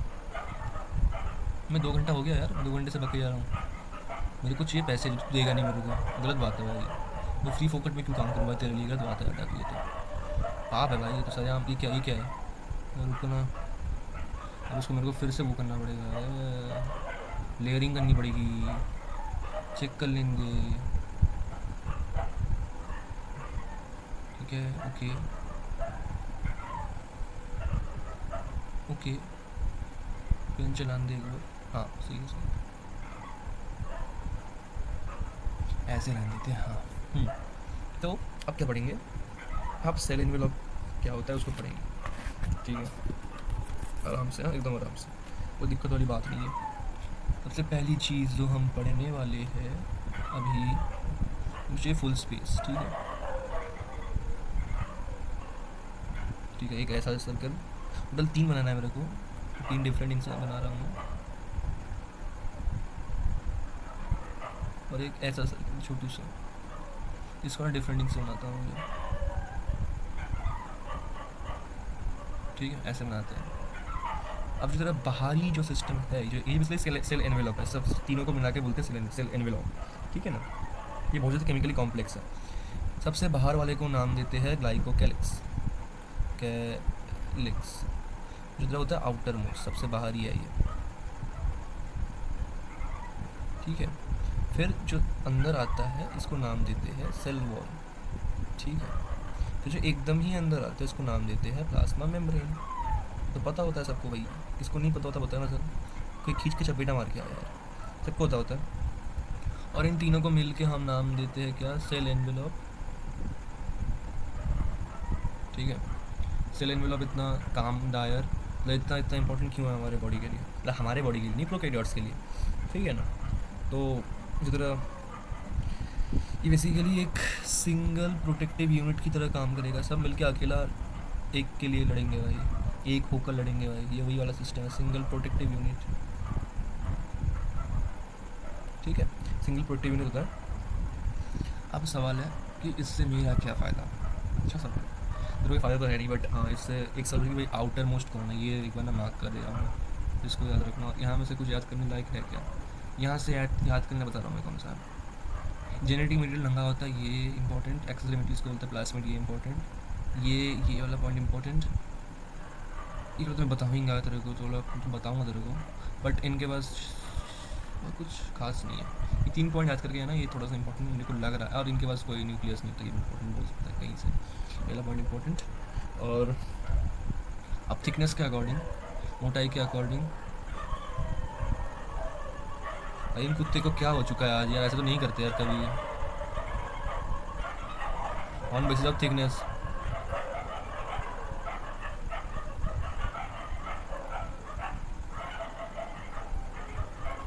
थिकनेस के आधार में मैंने इसको डिवाइड किया है एनवेलप को 2 टाइप में। जो मेरा एनवेलप है सेल एनवेलप, थिकनेस के बेसिस में 2 टाइप के होते हैं। ठीक है, एक तरह होता है ग्राम पॉजिटिव, एक तरह होता है ग्राम नेगेटिव। ठीक है, ग्राम पॉजिटिव जो उसके ऊपर अगर तुम रंग डाल के टेस्ट करोगे, वो रिटेन करता है स्टेन को। स्टेन की जैसे होता है ना, कि जो एनवेलप है वो ग्राम पॉजिटिव है या ग्राम नेगेटिव है, पहचानने के लिए हम रंग डालते हैं उसमें। अगर वो रंग को अपने ऊपर छपवा ले, उनके रिटेन कर ले, तो भैया वो ग्राम पॉजिटिव। ठीक है, और अगर वो रंग को छोड़ दे, लूज द स्टेन, तो वो ग्राम नेगेटिव। यही मेन बेसिस है इसका। ठीक है ना, अब भाई ग्लाइकोकैलिक्स जो तरह होते हैं, ग्लाइकोकैलिक्स ग्लाइकोकैलिक्स के भी होते हैं 2 पार्ट, इसमें से ये वाला, तो ये दोनों पॉइंट तेरे इंपॉर्टेंट है, सवाल बनने लायक है। ठीक है, अब अगर मैं पूछूँ तीसरा टॉपिक क्या है भाई, एक्सक्यूज मी। ग्लाइकोकैलिक्स होता है, ग्लाइकोकैलिक्स को भी मैं डिफरेंट तरीके में डिफरेंट नाम से ले सकता हूँ on the basis of composition and thickness, ठीक है। एक तो होता है स्लाइम लेयर, ठीक है, चेक कर लिया मैंने एक बार कि कभी कभी चीज़ों को मैं भूल जाता हूँ, मैं भी इंसान हूँ यार, ठीक है। एक तरह होता है स्लाइम लेयर और एक तरह होता है कैप्सूल। इस तरह की जो स्लाइम लेयर है ना, there is a loose sheath. Loose sheath का मतलब होता है एक बहुत ज़्यादा हल्की सी एक परत। शीथ यानी कवरिंग, मैं बोलूँ फिर शीथ मतलब एक ढका हुआ स्ट्रक्चर बोल सकता हूँ मैं शीथ। और capsule may be thin thick, दोनों हो सकता है यार, ये मे बी थिक और थिन, ठीक है, ये रहता है सिस्टम। अब अगर मैं बात करूँ तो और अंदर जाऊँ तो सेल वॉल किससे बनती है, पॉइंट नंबर चौथा। सेल वॉल किससे बनती है? Cell wall, cell wall is formed of peptidoglycan, formed of peptidoglycan, peptidoglycan, ठीक है, पेप्टिडोग्लाइकन। और सेल वॉल जो होता है एक प्रोवाइड करता है एक shape structure, provides shape and also ये फटने से हेल्प करता है and prevents from from bursting, रोक के रखते हैं ना, सेल वॉल है भाई। जैसे हमारे पे मसल है, इनके पास सेल वॉल है, ये वही वाली बात हो गई, ठीक है। अब अगर मैं बात करूँ इनकी प्लाज्मा मेम्ब्रेन के ऊपर, ये बहुत ज़्यादा यहाँ से ना पी वाई की वजह से ना देख सकते हैं, मतलब ये जो मैं लाइन लिखने जा रहा हूँ अभी, ये मैं नीचे, अरे ये क्या बन गया, रुको जाना यार, मैं इसको नीचे लिखना प्रेफर करूँगा 5वें में। तो बोलेगा क्यों, मैं बोलूँगी भैया कारण है भाई, मास्टर हमको पता है। प्लाज्मा मेम्ब्रेन जो तेरा है, प्लाज्मा स्पेलिंग पता है गलत है, हंस मत मेरे ऊपर, दिख रहा है मेरे को साफ़ नहीं करना, वो लग बात है, वो दिख रहा है, ठीक है ना। सिलेक्टिवली, ये जो होता है सिलेक्टिवली परमेबल होता है, यानी कि सब चीज़ें ना ऐसा आर पार नहीं होती, कुछ चीज़ें होती है जैसे वाटर, मान लीजिए अगर वाटर है तो बस वाटर ही आएगा, सॉल्ट्स या मिनरल्स नहीं आएंगे, ठीक है ना। और ये जो स्टेटमेंट है इसको मैं किससे लिखूँ, इसको मैं लिख रहा हूँ डीप ब्लैक, नहीं यार इसको मैं लिख रहा हूँ येलो से, और डीप ब्लैक येलो से लिख रहा हूँ भैया, ठीक है। ये गोल्डन पॉइंट है भाई, मैं गोल्डन पॉइंट लिखता हूँ, इसको मैं रेड से लिखता हूँ, इंपॉर्टेंट मार्क करता हूँ, ठीक है, इससे ना भेदभाव नहीं होगा, ठीक है, ठीक है। इसका जो कॉम्पोजिशन रहता है प्लाज्मा मेम्ब्रेन का, कॉम्पोजिशन नहीं तो फिर तो, हाँ नहीं कॉम्पोजिशन बोल सकते हैं, कॉम्पोजिशन यानी कि स्ट्रक्चर है जी, स्ट्रक्चरली जो होता है ये तो सिमिलर, सिमिलर किससे, यूकैरियोट्स, यानी कि यूकैरियोट का जो तेरा प्लाज्मा मेम्ब्रेन जिस माल से बनता है उसी माल से प्रोकैरियोट का प्लाज्मा मेम्ब्रेन बनता है, ठीक है, सिंपल मतलब यही है, ठीक है ना।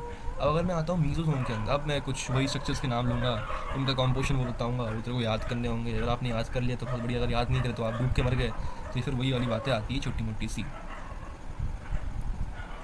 ठीक है। 6वां पॉइंट लिखते हैं, उसने ब्लू मार्क कर देता हूँ, ये ऑलरेडी पूछ चुका है, ठीक है। ये फॉर्म द पेप्टिडोग्लाइकन, ये ग्लाइकोकैलिक्स स्लाइम लेयर वाला, ये कैप्सूल पूछ सकता है, प्रोइस शेप ये, ठीक है ना, सिलेक्टिवली परमेबल ये वाला ही पूछ सकता है।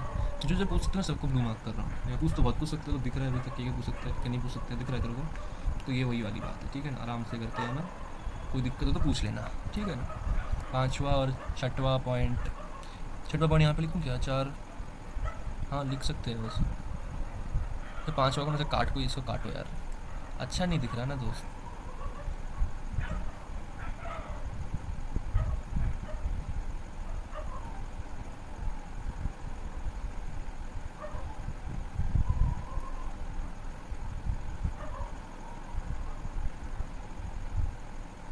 ये नोट्स तेरे को भेज दूंगा मैं, खुश रह भाई, टेंशन ना ले, तेरे लिए कर रहा हूँ भाई, टेंशन ना ले भाई, अपन खड़े हैं अभी भी तेरे साथ, टेंशन वाली कोई बात ही नहीं है, जब तक अपन है जिंदा है, तब तक कोई दिक्कत नहीं है भाई। हाँ म्यूज़ियम की बात करते हैं, म्यूज़ियम, म्यूज़ियम क्या क्या बाबा सी चीज़ है भाई, ये म्यूज़ियम बताना ज़रा। हाँ सीधा होकर बैठने दे, हाँ। बेसिकली ऐसे ना, मैं ड्राइंग कर रहा हूँ, मैं जनरली ड्राइंग नहीं करता हूँ, ठीक है। अब ऐसा ना कुछ कुछ जगहों में ना ऐसे इनफोल्डिंग आ रखी है, ठीक है, इसी को नाम देते हैं मीज़ोज़ोम। तो शब्द में अगर मैं बोलूँ तो एक्सटेंशन होते हैं, देखो ये प्लाज्मा मेम्ब्रेन था, ये क्या है, ये what is this, this is the plasma membrane, PM लिख रहा हूँ भाई मैं, तो समझ में। तो ये जो मुझे समझ sir extension of plasma membrane, ठीक है। अब अगर मैं बोलूँ तो कुछ टाइप्स होते हैं, ठीक है ना। और ऑन द बेसिस को यहीं पे करता हूँ, on the basis of requirement, basis of, on the basis of requirement, ये तीन प्रकृति में भाग हो सकते हैं, एक ऐसा और एक ऐसा। सबसे पहले को मैं नाम दूंगा वेसिकल, टिब्यूल और लैमिले, वेसिकल, टिब्यूल और लैमिले, ठीक है ना। अब अगर मैं बात करूँ कि इसका जो काम धंधा है, ये बड़ा इंपॉर्टेंट है, ये बहुत ज़्यादा इंपॉर्टेंट है। मैं कर रहा हूँ यहाँ पे star mark, function, what is the function of mesosomes. तो पहली बात तो है ये सेल वॉल बनाने में हेल्प करता है, तो कितना इंपॉर्टेंट है ये, सेल वॉल फॉर्मेशन में हेल्प करता है भाई, सेल वॉल फॉर्मेशन। दूसरी बात, ये डीएनए रेप्लिकेशन में भी हेल्प करता है, तो कितना इंपॉर्टेंट है। सी जो है सिक्रीशन में हेल्प करता है, डी जो है इलेक्ट्रॉन भी बहुत ज़्यादा खा लेगा भाई ये, तो फिर साइड साइड में लिखने का, ये क्या है, रुकना, डी जो तेरा है रेस्पिरेशन है भाई, सांस लेने में हेल्प करता है, मतलब इनके पास तो अलग वही डायक्लिन से चलता हुआ, और एक तरह है सेल डिवीजन में हेल्प करता है। और यहाँ से पता नहीं कितने ही तो सवाल पूछ लिया है भाई इन लोगों ने, कितने ही तो सवाल, उसके जो सारे जो है ना, ये मैं डबल मार्क डबल सर कर रहा हूँ, सारे ये 1 2 3 4 5 सारे तेरे याद होने चाहिए, बाय हार्ट याद होने चाहिए, ठीक है, दिल से याद होने चाहिए बेटा। अगर भूल गया ना तो बस फिर हो गया भाई, फिर राम नाम सत्य है। एक और ऐड कर देता हूँ मैं, एक और थोड़ा काम को मैं और थोड़ा बढ़ावा देता हूँ, हो गया इतने कम में मेरे को मज़ा नहीं आ रहा। एक और होता है इंक्रीजिंग सरफेस एरिया, हाँ increase surface area, increase surface area, ठीक है। आ रहा है, मज़ा आ रहा है भाई, आना चाहिए भाई, न्यूज़ में मेरे को तो बड़ा मज़ा आ रहा है, तो दुख में देखते हुए बड़ा मज़ा आ रहा है, ठीक है। ऐसी तरह पे फंक्शन के 6 पॉइंट हो गए, 6 के 6 पॉइंट याद होने चाहिए दोस्त, और कोई ऑप्शन नहीं है ना तेरे पास, दिक्कत की बात तो ये है, पीसीबी ले लिया तो भाई बस ज़िंदगी तो कबाड़ा होगी भाई। मजाक कर रहा हूँ, सीरियस मत ले। हाँ तो ये कितना नंबर पॉइंट, 6वां पॉइंट था, 7वें पॉइंट में आते हैं, चेक कर लेंगे सब कुछ सही आ जाएगा मेरा। वॉइस रिकॉर्डिंग, वॉइस रिकॉर्डिंग, हाँ सब सही चल रहा है, स्क्रीन प्रेजेंटिंग, हाँ सही चल रहा है। अब आते हैं, दूसरा खत्म हो गया, इसके बाद कौन आता है, एक अब देख कुछ प्रोकैरियोट्स के पास, कहाँ लिखूँ जगह ही नहीं है, 7वां पॉइंट यहाँ पे लिखता हूँ। प्रोकैरियोट कौन सा एग्जाम्पल था वो, रुको याद करने थे, साइनोबैक्टीरिया, हाँ क्या है, मेरे को क्या दिक्कत हो रही है पता नहीं भाई, क्या दिक्कत हो रही है। अगर तुमको पता होगा साइनोबैक्टीरिया जो होता है फोटोसिंथेटिक बैक्टीरिया होता है, फोटोसिंथेटिक होता है ये, राइट। तो इनके पास ना होता है कुछ मेम्ब्रेनस एक्सटेंशन, जस्ट लाइक म्यूजिज्म, उनको नाम देते हैं क्रोमेटोफोर, क्रोमेटोफोर। और क्रोमेटोफोर क्या काम करते हैं, इसको बोलते हैं मेम्ब्रेनस एक्सटेंशन, मेम्ब्रेनस एक्सटेंशन है कि मेम्ब्रेन ही आउटफोल्ड होकर ही बनाती है क्रोमेटोफोर। और इनके पास रहते हैं पिगमेंट्स, इनके पास क्रोमेटोफोर के पास होता है कंटेन पिगमेंट्स। सवाल है पिगमेंट्स कौन से भाई, अब देख फोटोसिंथेसिस है, पिगमेंट्स भी है, तो अल्टीमेटली क्या है, हेल्पिंग इन फोटोसिंथेसिस। क्रोमेटोफोर का वही काम है, फोटोसिंथेसिस में हेल्प करने के लिए, का उसका वजूद ही है भाई इस बॉडी के अंदर, मतलब प्रोकैरियोट्स के अंदर, ठीक है ना। अब अगर मैं बोलूँ तेरे को, देखो बैक्टीरिया जो होता है इट कैन बी मोटाइल और नॉन मोटाइल, ठीक है। अब ये जो मोटिलिटी फैक्टर है ये कौन है, मतलब मोटाइल होगा या मोटाइल नहीं होगा, ये डिसाइड करने के लिए कौन है इनके पास, ठीक है। ये डिसाइड करने के लिए कौन है, ये डिसाइड करने के लिए तेरे पे इनके पास रहता है फ्लैजिला। अगर तेरे को पता होगा कि हम जो लोकोमोशन मूवमेंट पढ़े थे उनको भी फ्लैजिला का जिक्र हुआ था, फ्लैजिला का जिक्र हुआ था, cilia, flagella, ciliated movement, flagellar movement, amoeboid movement, ठीक है, सबकी जिक्र हुई थी, तो ये वही वाला फ्लैजिला है, ठीक है। बैक्टीरिया जो होता है इट कैन बी मोटाइल और नॉन मोटाइल, ठीक है, उनका कुछ फिलामेंटस एक्सटेंशन रहता है, उनको हम नाम देते हैं फ्लैजिला। अब मैं ड्राइंग करता हूँ, नहीं रुको, ऐसे करते हैं, ऐसे सोच लिया मैंने कैसे करना है।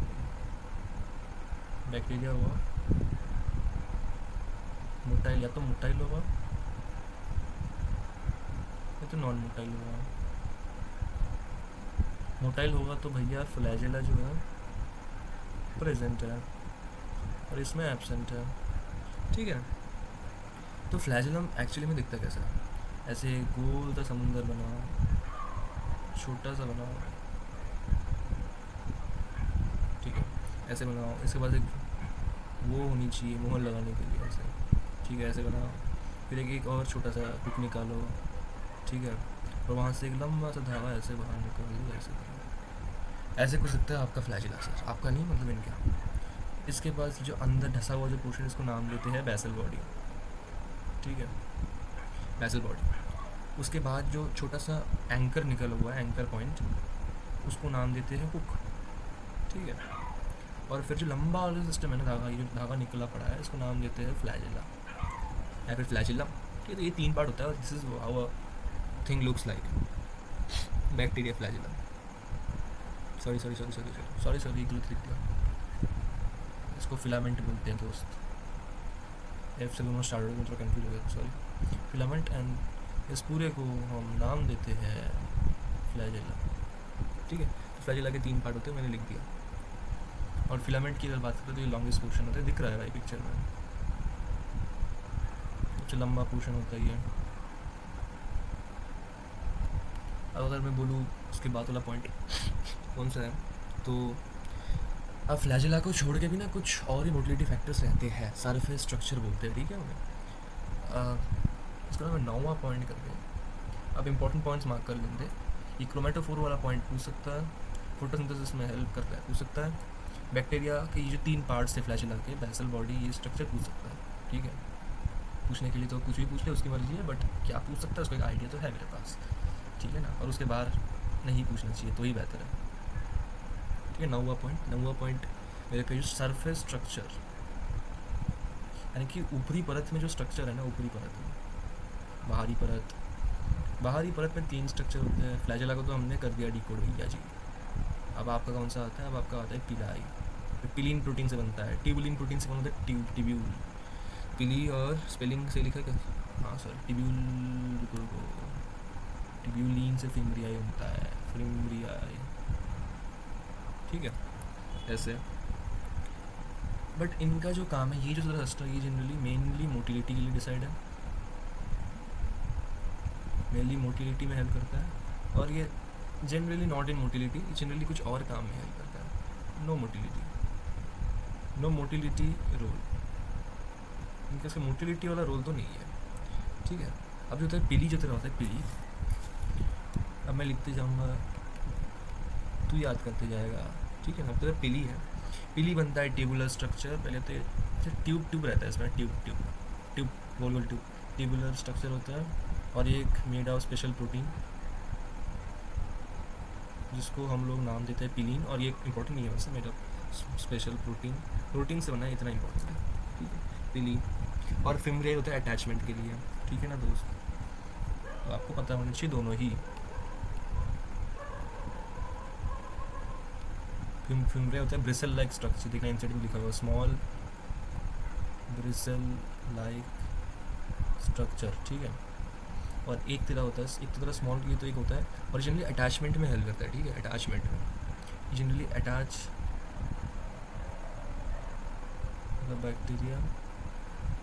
द बैक्टीरिया टू, बेसिकली ये ऐसे जकड़ने में हेल्प करता है भाई, जैसे कहीं जगह में बैठना हो चिपक के तो धचा लेता है भाई बॉडी को, तो क्या लेट, जैसे मान के चल, किसको मैं बोलूँ, एग्जाम्पल आ ही नहीं रहा दिमाग को, धचा में बैठ, मतलब ऐसे पत्थर में जाके चिपक जाता है ना, तो चिपकने का काम कौन करता है, फिम्ब्रिया ही करता है।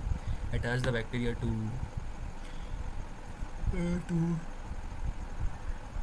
बॉडी ऑफ होस्ट, ठीक है, ऐसे।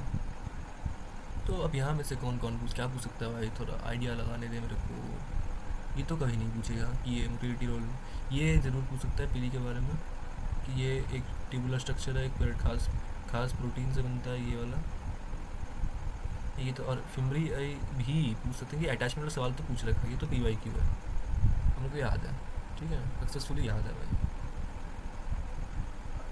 भाई सारे डीप में से ये छोटा वाला पोर्शन भाई अच्छा नहीं लग रहा है यार, इसको वो थोड़ा सही कर देता हूँ, सुधार ला दे, सुधार लाना इज़ वेरी इंपॉर्टेंट। इसको हमें डीप ब्लैक कर, डीप रेड लेने दे, deep red. Pen properties, red black, हाँ अब सही है। चलो बेटर है, थोड़ा नीचे नहीं आना था तो आई होप आपको तेरे वही वाला पॉइंट एनसीईआरटी रीडिंग, हाँ हाँ सॉरी एनसीईआरटी रीडिंग। आ जा क्लियर हो जा, क्लियर हो जा। ठीक है, most prokaryotic cell particular chemically complex cell envelope 3 layered होता है। आउटर मोस्ट होता है ग्लाइकोकैलिक्स, फिर होता है सेल वॉल, फिर होता है प्लाज्मा मेम्ब्रेन, ठीक है ना। एनवेलप परफॉर्म्स डिस्टिंक्ट फंक्शन, बहुत different, but as single protein generally काम करता है, बचाता है, रक्षा करता है, ठीक है ना। 2 ग्रुपों में भाग कर सकता हूँ मैं। डिफरेंस किस में डिफरेंस लेके, difference in bacteria classified in 2 difference in cell envelopes, ठीक है ना। How the response changing procedure, एक को नाम देंगे ग्राम पॉजिटिव, एक को नाम देंगे ग्राम नेगेटिव। आप देख take up the gram stain यानी कि रिटेन करने के लिए तो उसका नाम है ग्राम पॉजिटिव। अगर खो देता है द डू नॉट अगर gram negative. Glycocalyx on the basis of composition and thickness can be divided into 2 parts, slime layer और capsule. Slime layer is the loose sheath और capsule can be thick and tough, ठीक है ना। Cell wall जो होता है, cell wall determine the shape of the cell, provide structural support, ठीक है ना, and prevent the bacteria from bursting और कोलैप्सिंग, ठीक है ना। प्लाज्मा मेम्ब्रेन जो होता है सिलेक्टिवली परमेबल होता है, ठीक है। और ये मेम्ब्रेन इज स्ट्रक्चरली सिमिलर, ये वाला पॉइंट इंपॉर्टेंट है, ठीक है ना। अब जो होते हैं कुछ खास होते हैं, मेजोसोम होते हैं, एक्सटेंशन होते हैं बेसिकली प्लाज्मा मेम्ब्रेन के।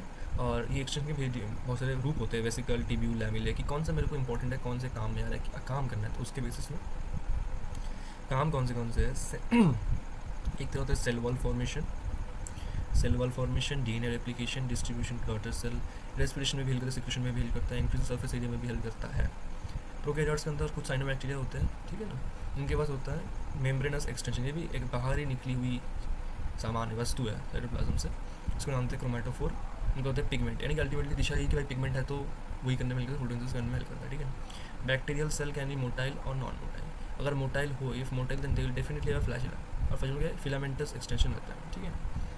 3 पार्ट रहते हैं, 3 पार्ट्स, फिलामेंट, हुक और बेसल बॉडी, ठीक है ना। फिलामेंट तो लंबा वाला पोर्शन है, लॉन्गेस्ट पोर्शन एंड एक्सटेंस, ठीक है। अब फ्लैजिला को छोड़ के, फ्लैजिला फिलाई पिमरई, इनको नाम था सरफेस स्ट्रक्चर, ठीक है, but they do not play a role in motility. और इनका कुछ ये जो पिलाई और फिमरई है, they do not have a role in motility generally, और कामों में हेल्प करता है। पिलाई जो तरह होता है, व्हाट इज अ पिलाई, पिली एलोंगेटेड ट्यूबुलर स्ट्रक्चर ट्यूब तरह दिखता है, खास प्रोटीन से बनता है।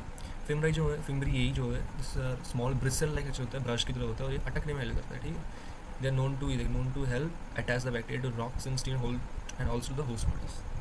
वही लिखा है जो मैं इतनी देर से गला फाड़ के वो समझा रहा था, और आई वॉज तेरे को समझ आ गया होगा कि ना समझने वाली बात तो कुछ है नहीं, ठीक है ना।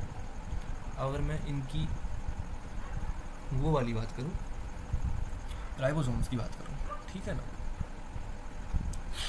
ठीक है, राइबोसोम की बात करते हैं। राइबोसोम जो तेरा है, पहली चीज़ मैं लिखना चाहूँगा इंपॉर्टेंट करके, देखो भैया बात ऐसी है ना, तो अरे मस्कीटो भाई प्लीज़, अभी नहीं यार, यूकैरियोटिक सेल के आगे तक मस्कीटो भाई प्लीज़, मजाक नहीं, मत काटो मेरे को।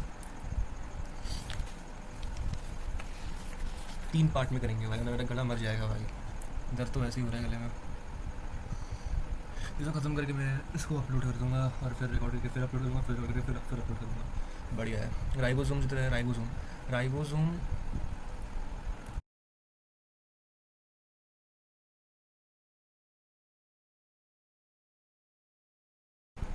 What are ribosomes. राइबोसोम बड़ा राइबोसोम का स्ट्रक्चर है, कुछ ऐसे खास स्ट्रक्चर होते हैं ना, स्ट्रक्चर कॉमन, रुकना मेरा ओबीएस चेक कर लेंगे, ओबीएस स्ट्रीम रिकॉर्डिंग, हाँ रिकॉर्डिंग। तो बात कुछ ऐसी है, हाँ रिकॉर्ड कर रही है, हाँ। Structure common in both eukaryote and prokaryote, तो तेरे को पता है कि दोनों में होते हैं भाई राइबोसोम्स, पता है मेरे को स्टार्टिंग में बोला था कि दोनों में होते हैं, ठीक है ना। बस एक थोड़ा सा एक्स्ट्रा करके बता दिया बस, ठीक है, एक्स्ट्रा ज्ञान। अपार्ट फ्रॉम दैट अगर मैं बोलूँ 2 मिनट में थोड़ा पानी पी लेंगे मेरे को। रुक जा मेरे को थोड़ा रेस्ट चाहिए भाई। हाँ तो कहाँ था? राइबोसोम जो तेरा है तेरा अबाउट, आप साइज़ की बात करते हैं, let's talk about size. Size size size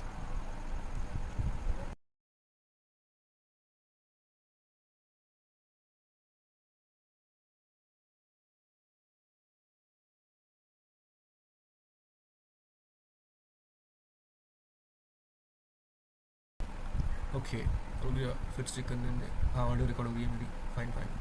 अब मैं टेक्निकली खींचूंगा इस लेक्चर को, बहुत लंबा खींचूंगा। ठीक है, साइज़ के बारे में बात करते हैं। साइज़ साइज़ साइज़ कितना होता है? 15 से 20 नैनोमीटर दिख रहा है तेरे को कि लिखा है कि size is about 15 to 20 nanometer. और सब यूनिट्स कौन से तो राइबोसोम जो होते हैं 2 सब यूनिट होते हैं, लार्जर सब यूनिट, स्मॉलर सब यूनिट। ठीक है ना? तो यहाँ पे सब यूनिट कौन से हैं राइबोसोम के? सब यूनिट कौन से हमारा था? सब यूनिट कौन से कुछ 50s एंड 30s। ठीक है ना? ठीक है भाई, ओके। और ये दोनों मिला के ये जो तेरा राइबोसोम का जो टाइप है, राइबोसोम का जो टाइप है ये 70s है। 70s है भाई, ठीक है ना? ये 70s है। ऐसे नहीं कि प्लस करके 80 का तो नहीं, ऐसा नहीं होता। ठीक है ना? 70s होता है। ठीक है ना? हाँ, तो राइबोसोम का मेन फंक्शन क्या होता है? अब जैसे हम लोग ट्रांसलेशन में पढ़े थे कि एक लंबा सा एमआरएनए का स्ट्रैंड होगा, राइट? वो आके जुड़ेगा राइबोसोम के साथ। जुड़ने के टाइम में, जुड़ने के बाद बेसिकली तेरे कोडॉन्स आएंगे, मतलब कोडॉन्स तो होंगे बेसिकली एमआरएनए के ऊपर। उसको पढ़ने के लिए कैरेक्टर मॉलिक्यूल जो होता है टीआरएनए का, ठीक है ना, वो आएगा। उसके पास 2 एंड होता है, अमीनो एसिड एक्सेप्टर एंड और एक तरह कोडिंग एंड। ठीक है ना? तो वो अमीनो एसिड एक्सेप्टर एंड से रीड करता है कि भाई कौन सा the moment you let start code on that is AU चीज कोड विच कोड्स और मिथियोनाइन। वो मिलने के बाद ही वो स्टार्ट कर देगा ट्रांसलेशन। उससे होता है प्रोटीन सिंथेसिस, उससे होता है हमारा जेनेटिक कोडिंग। जेनेटिक में बोलूँ, जेनेटिक शब्द नहीं मिल रहा है, शब्द भूल रहा हूँ मैं। जेनेटिक, हाँ, जीन एक्सप्रेशन। तो अल्टीमेटली फंक्शन क्या होता है? This is a site of protein synthesis obviously, क्योंकि यहीं पे तो तेरा प्रोटीन बनता है। साइट ऑफ प्रोटीन, ये क्या आ गया? ये क्यों है भाई? मतलब मत खुलना नहीं चाहिए मेरे को। साइट ऑफ प्रोटीन सिंथेसिस, यानी कि ट्रांसलेशन की बात गप्पी चल रही है यहाँ पे, ट्रांसलेशन।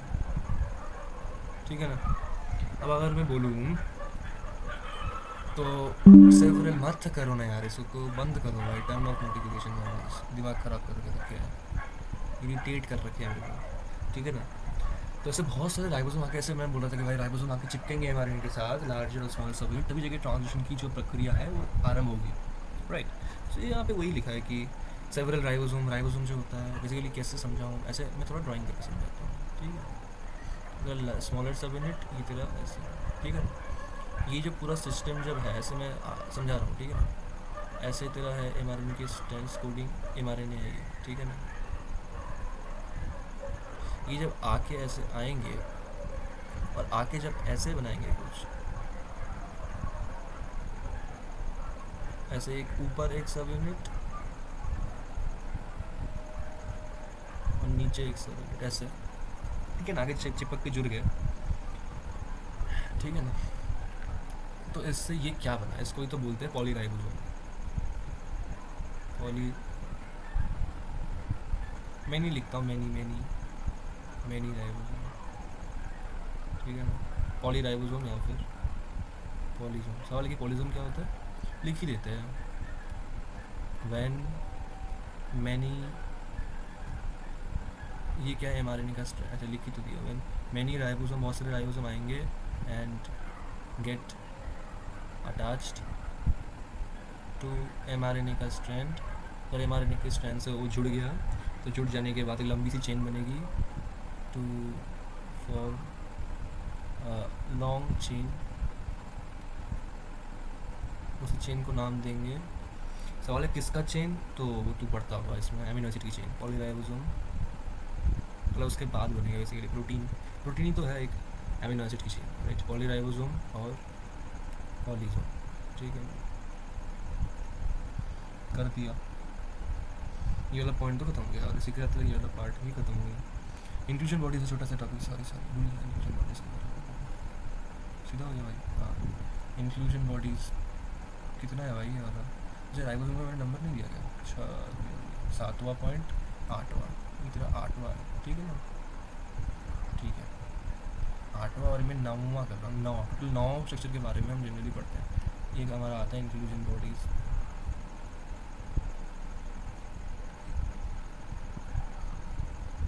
इंक्लूजन बॉडीज़ क्या करते हैं भाई? देख, ये ना स्टोर हाउस है, they generally store reserve material. अगर बाद में कोई सामान यूज़ करना हो तो ये उसी को रिजर्व कर रखता है, ठीक है ना? Reserve store material in the form of inclusion bodies. पहली चीज़ ए। दूसरी चीज़ ये प्रोकैरियोट का स्ट्रक्चर है तो ऑब्वियसली नॉन मेम्ब्रेन बाउंड ही होगा, ऑब्वियस है ये तो, नॉन मेम्ब्रेन बाउंड होगा, ये तो पता ही था मेरे को, ठीक है ना? फिर दूसरी बात ऐसे ही पड़े रहते हैं भाई, लाइन साइटोप्लाज्म से पड़े रहते हैं बस, वे लोग की तरह साइटोप्लाज्म के ऊपर कोई काम धंधा नहीं है, बस स्टोरी तो करना है, बस खाती तो जाने तो आराम से खा के भाई, आराम से वो स्टोर करके रखते हैं भाई खाने, ऊँट की तरह है भाई, ऊँट की तरह। इसके बहुत सारे एग्जाम्पल्स आते हैं यार, इसके कुछ खास एग्जाम्पल, जैसे फॉर एग्जाम्पल फॉस्फेट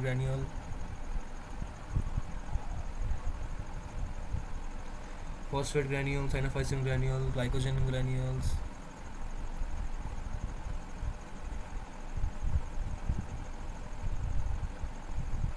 ठीक है ऐसे। अब एक नोट थोड़ा सा सही करने दो मेरे को, मत करो ऐसा। नोट में क्या है कि गैस वैक्यूल भी होते हैं, एक जो होता है गैस वैक्यूल भी होता है,